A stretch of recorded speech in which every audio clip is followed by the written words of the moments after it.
If you have these steel wheels with hubcaps, you want to start by removing the hubcap. Sometimes it can be a little bit challenging, so use a pry bar or a screwdriver of some sort and pry these out. Just be gentle so you don't break them. With a 21mm socket, remove all 5 of your lug nuts and then take off the wheel.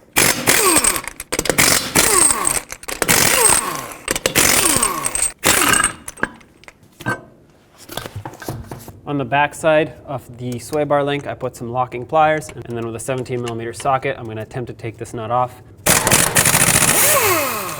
Oh, okay, I guess it did work. Sometimes the locking pliers don't hold, and it wants to just strip this out. With the other side off as well, it's actually easier because you can move the sway bar up and down, and I snuck my gun in behind it between the subframe and the transmission, and I'm going to attempt to take this off this way. Okay, that worked. Here's your old sway bar link. Let's install the new one. Insert the new sway bar link into its location and start on the nut. Go ahead and snug it up. At this point, go ahead and do the same to the other side. Once you have the other side in, go ahead and match up this side as well. Slide it in, put the nut on, and snug it up.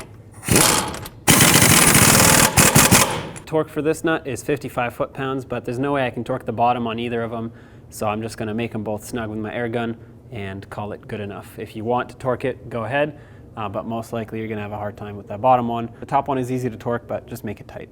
Go ahead and put the wheel back on.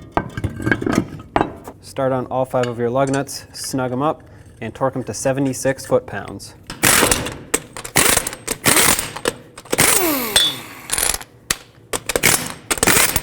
Go ahead and torque these in a star pattern.